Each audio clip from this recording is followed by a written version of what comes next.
Hi, I'm Bill the Geek, broadcasting not live from Chapala, Mexico. This is the Bill Dallas Lewis channel. Well, we have a real treat for you today. We've done many interviews with Katie Ibarra. She's a well-known real estate agent here in the Chapala area. She's lived here for 10 years. She's an American from my hometown, Columbus, Ohio.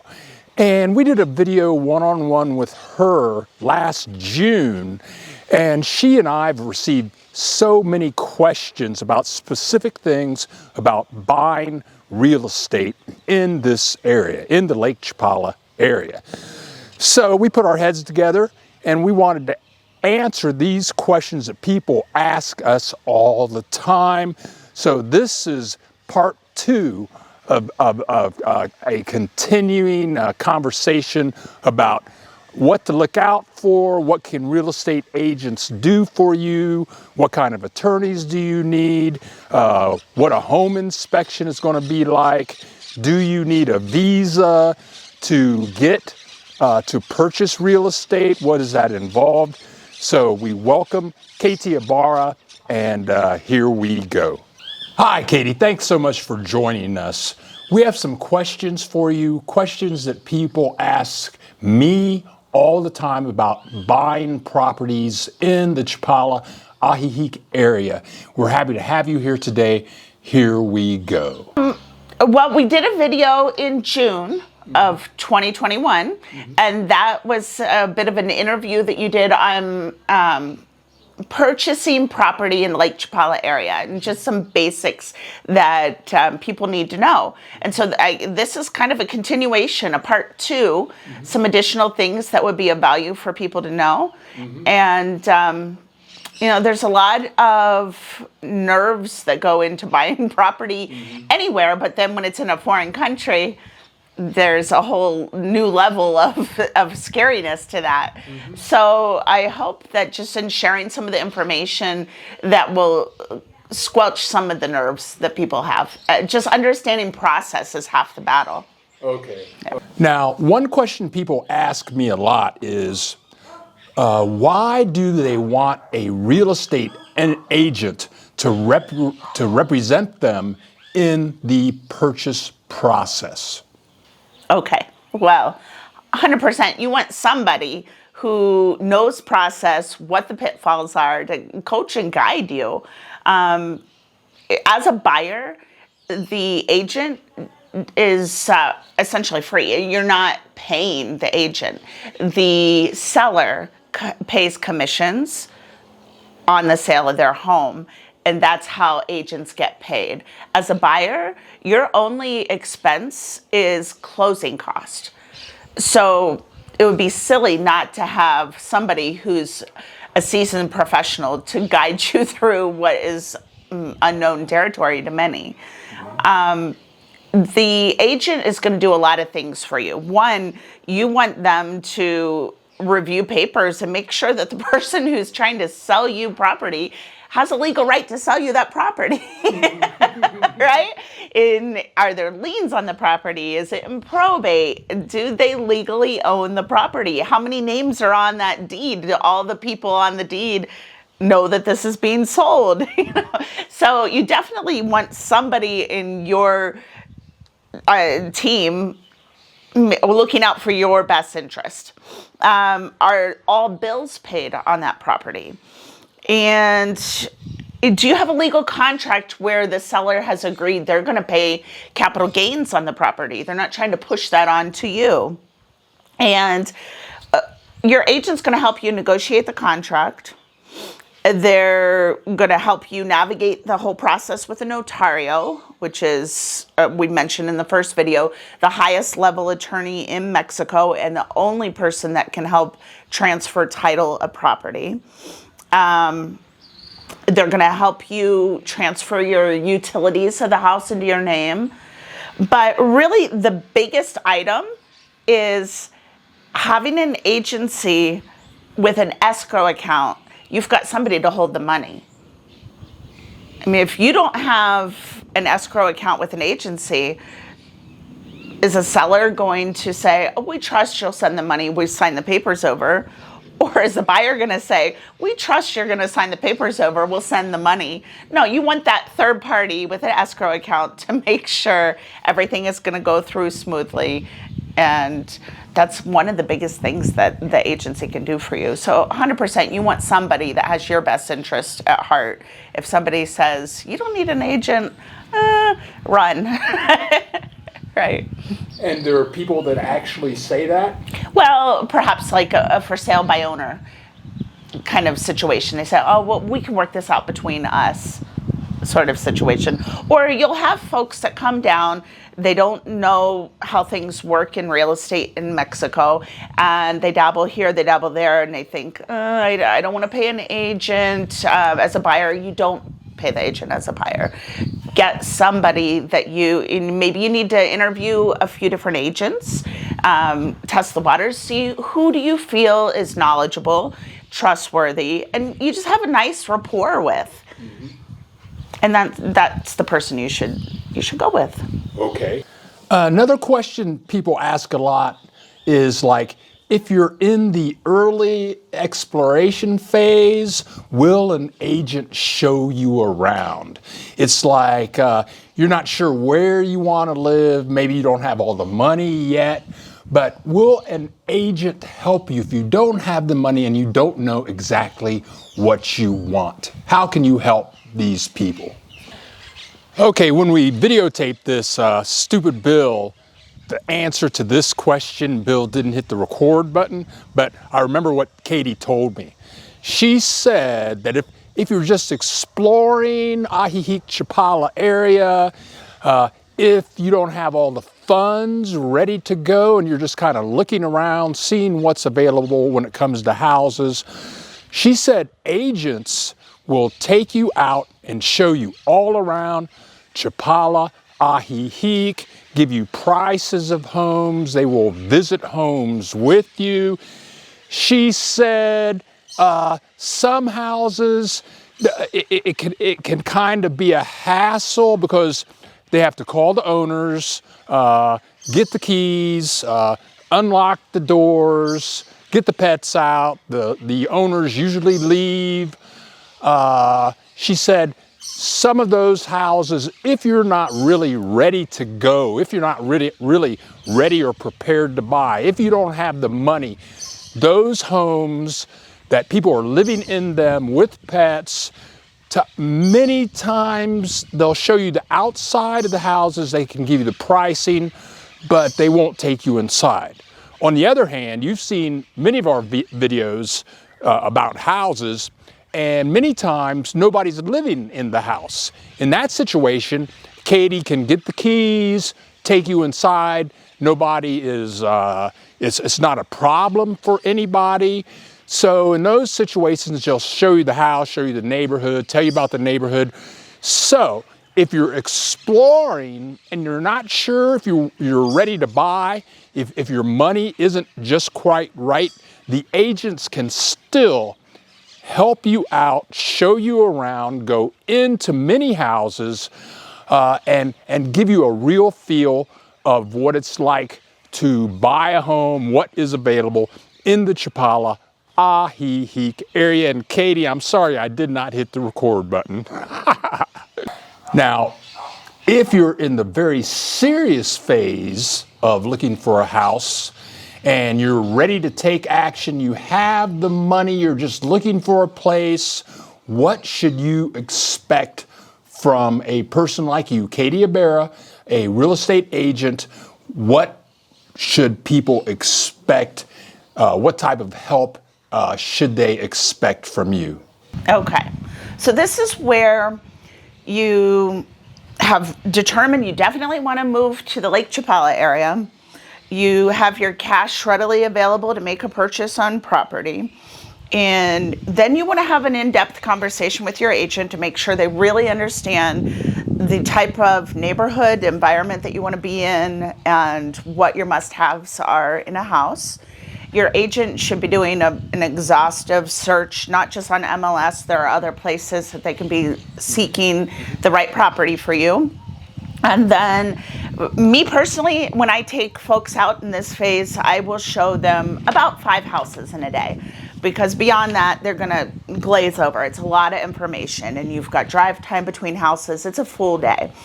Maybe I've squeezed in a sixth house if it's all close together. But I encourage buyers to take photos, and I will give them an information sheet, make notes on their information sheet, because when they get home after this day of exploration, they're gonna be a bit of mush and the houses will start to run together. So it's helpful to have photos to refer back to and their notes and things like that. And should they find a love match, they find that house that they actually want to make an offer, then I will help them write up a purchase agreement. And at this point, it's really important that they understand this is a legally binding contract. And at Chapala Realtors, it's not a long contract, just a few pages, and we'll give it to them in English if that's their first language. But it's important to read through and understand each clause, ask questions. I'm happy to go through that with them. But at the end of the day, it's a legally binding agreement when they make that offer and they sign that purchase contract. So that's an important piece. Another question that people ask all the time is, do I need a residency visa when I buy a house, like a 1-year visa or a 2-year visa, a 3-year visa, or a visa permanent? Or can I just buy a house if I have a 180-day visa? What is the real deal on that issue? Technically, you can purchase property as a tourist, but I don't recommend it.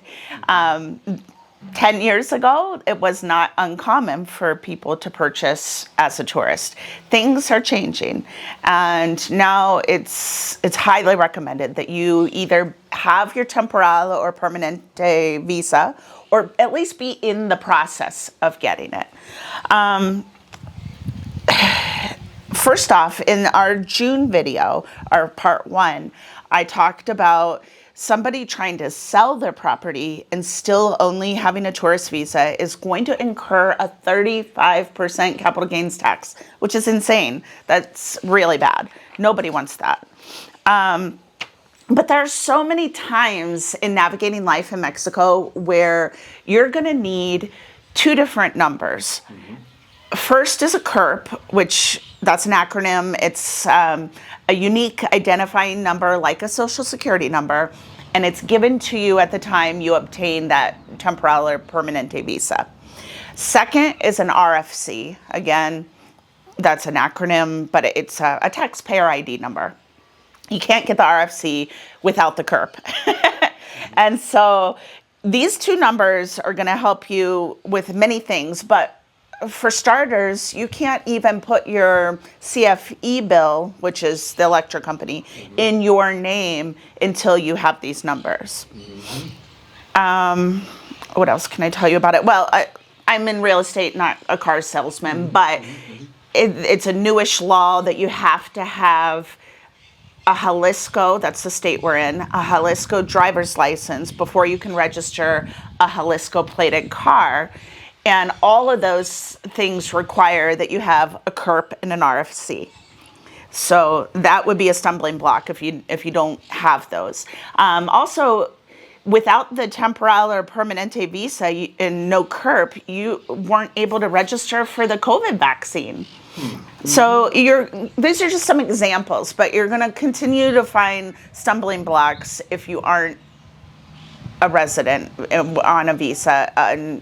Tourist visa is not cutting it anymore when you want to be a property owner. Well, the other point is, and I think you've touched on this in your other videos, that now in the past year, when you come in as a tourist, everybody is watching carefully to see what the guy at the airport is writing on their tourist paperwork. Am I getting 180 days? It used to be automatic. Everybody got 180 days. No, now people are getting much less.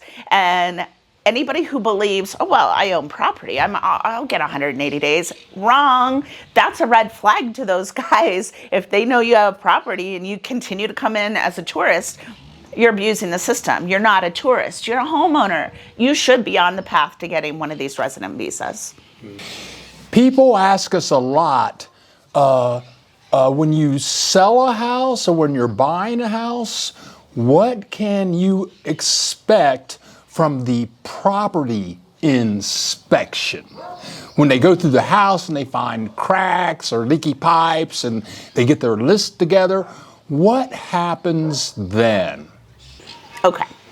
As a buyer, you have the right to hire an inspector for the property, and that's typically done within the first 10 business days after both buyer and seller have agreed to the offer. It's a contingency in the contract. So the contract is good if you release this contingency that you find this inspection satisfactory. So because as the buyer, you're paying the inspector, you can pick whoever you want. I could give my buyers several names. They can go talk to them if they'd like. Usually they just say, Katie, who's reputable? Who should I use? An inspection typically costs about $300 US. And it's based on the size of the home, but that's been the average. And so the buyer can opt to do this, and that inspector's going to come out, do their inspection, give you a report. You can get it in English, and that report, it's really important that I coach my buyers to understand it's not a to-do list for the seller. I want this grout done, this chip paint fixed. No, you're probably just purchasing a list of things that you might want to address when you become the homeowner. The only thing that you would act upon is something major, a major defect. Maybe there's major roof leak damage, not just a moisture spot. A pipe behind a concrete wall is broken, is leaking. Termites, not just one door jamb, but throughout the house. These are major defects that you could either back out of the deal, or maybe you make a new offer based on that because you're going to incur cost correcting these issues.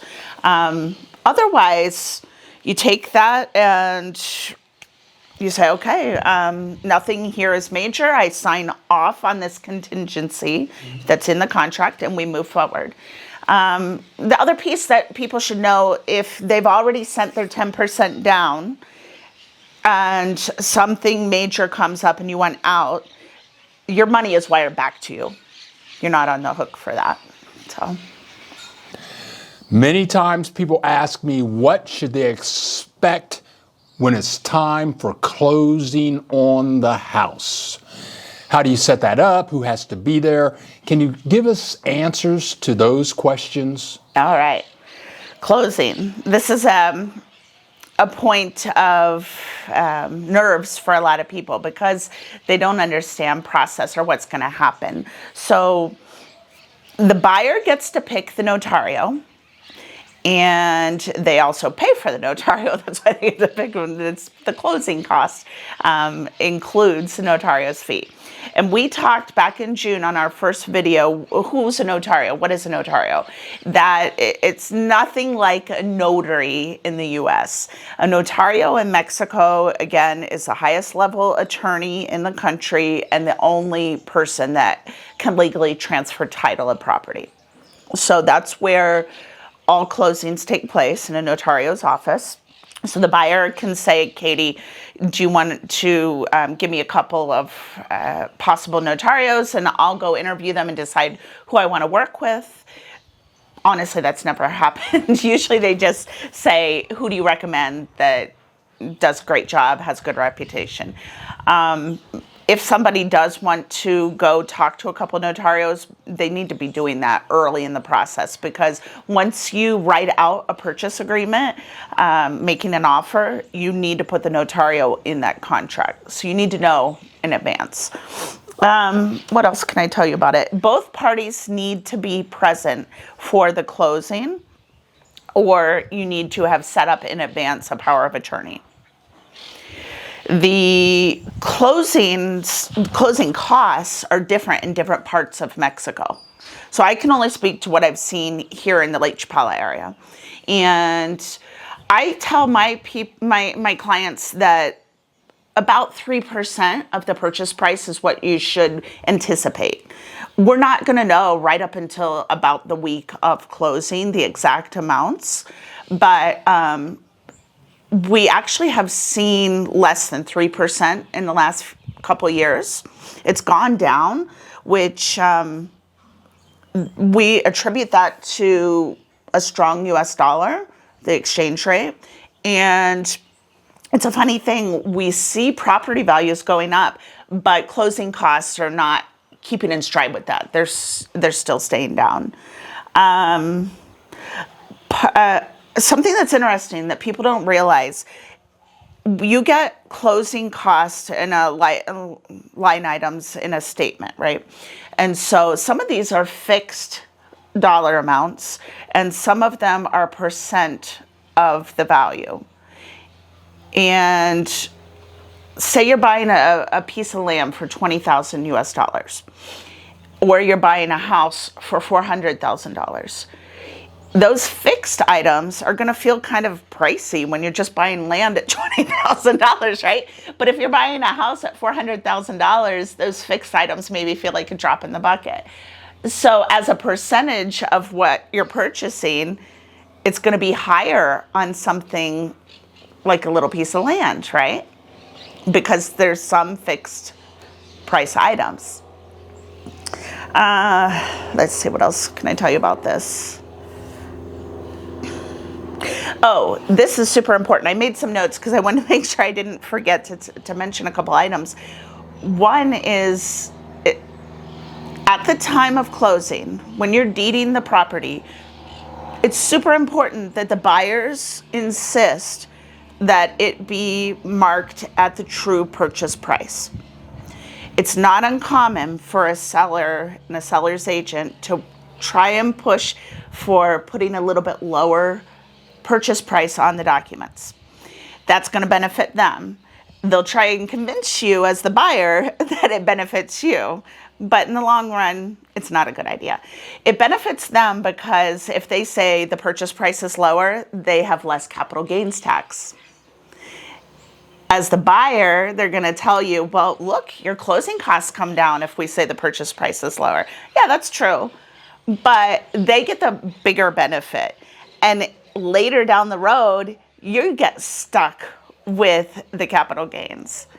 So it's really important that you insist that the documents reflect the true purchase price. Another question that people ask us is, what do I need to know about capital gains? My money.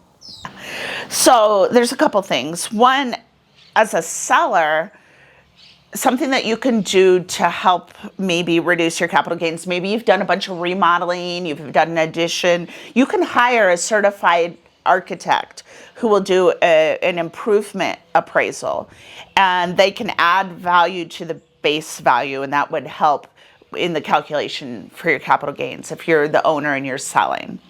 Another thing that's super important is, as a buyer, you want to set up utilities and things like that in a way that everybody who's on the deed, whether it's husband and wife, brother, sister, whoever's on the deed, if possible, try to get maybe electric in one person's name, Telmex, phone, internet in another person's name. Maybe there's a bank account. Whoever's on the deed needs to have something in their name with that address, because once every 3 years you can sell and you're exempt on capital gain tax. But you have to prove that that has been your permanent residence. And if you have nothing with your name and that address, it's really hard for us to help you. That's what they're looking for. They want to see that you have one of those things. So when you're starting out in the very beginning, it behooves you to set things up so that not everything is in, some very traditional old-fashioned couples would say, oh, but just put it all in his name. No, you want to have something for everybody. Okay. For proof of address. Okay. Katie, your information is always so good, and we appreciate you taking us to all these fabulous houses. Thank you very much. Awesome. Thanks for having me, Bill. Leave a comment. Send us a message. Tell us what you thought, what you think. And if you have any questions for Katie, her email, telephone number, Mexico telephone, USA telephone, Facebook page is in the description below. And if you like the video, click the like button and think about if you want to subscribe. We go live every Saturday at 10 a.m. Central Time. That's Chicago time, Houston time. And we have people from all over the world that talk about the beauties of living in Mexico. Join us. Click the subscribe button so that when we go live, you get a reminder and you can just click and log in and see what's going on. I want to again say thank you, Katie Ibarra, the best realtor in the Ajijic Chapala area. And we have many more videos to come traveling through Mexico, small towns, big cities, museums, churches, restaurants, homes for sale, homes for rent. So I want to thank everyone for joining us. So click that subscribe button so that you don't miss a thing. We'll see you in the next video.